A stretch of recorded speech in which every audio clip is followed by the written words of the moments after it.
This video is reviewing IEM's half-court offensive set. Um, this is a called play by the coach.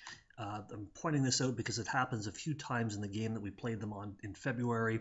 So you'll see here number 13 is with the ball, the primary ball handler and scorer, and they're going to come down and set up the ball. So we'll let the video play here. And they get out into a standard 4-out, 1-in offense, similar to what we do, 2 swing positions and 2 high drift positions. They have a post player here at the elbow or the nail, it looks like. And we have a bit of a mismatch here in terms of our matchups. So Joanna's picking up number 13. Hannah's actually guarding the post player right now. Maria's guarding the opposite swing position. Brooks down here on the help line, she's guarding one of the drifts, and Emma's guarding the other drift. In terms of positioning, typically what we would like to see is, the post defender should be playing a 3/4 overplay on this, getting a hand up, denying a pass in to the high post.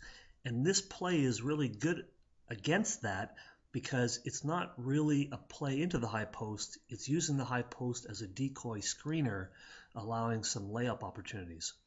So we're going to let this play here.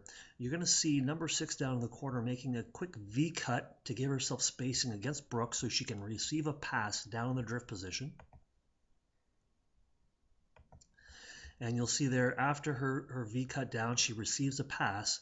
The next thing that happens, the 2 swing players, the one who just had the ball is going to make a decoy cut through the key, turning the defenders' heads. And what this is going to do is it's going to cause Maria to follow the player and leave the top open spaced properly so that the next person can cut through. So we'll let this play. And what you're going to see is the next swing player goes to cut through, and Joanna's got to now follow her. And this is where the post player steps out and sets a screen on Joanna right here to allow this number 13 to cut towards the basket unimpeded. Because, look, Brooke is up on the ball. Her hands should be up. She should be playing more aggressive on the ball defense to prevent an easy pass. But the one player you can't see is Hannah. Hannah's in behind Maria right now, and she would be guarding the post player. So we'll keep this playing. And you'll see what happens. Joanna gets hung up on the screen. It's a late switch. There probably wasn't any communication between Hannah and Joanna in this, and it's an easy pass to number 13 here. Look, she's got all the space in the world to make this layup. So again, 2 things we want to do. We want on the ball pressure anytime we see this play in a 4-out, 1-in up high, and you see that pass down to the drift. You got to really put pressure on the ball. And then there's going to be communication between the post defender and the defenders of the swing players. Okay, so we're going to back this up for a second, and well, I'll show you. She makes a layup because it's very easy.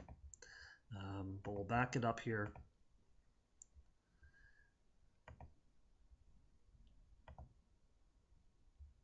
It didn't go far enough back. So here we go.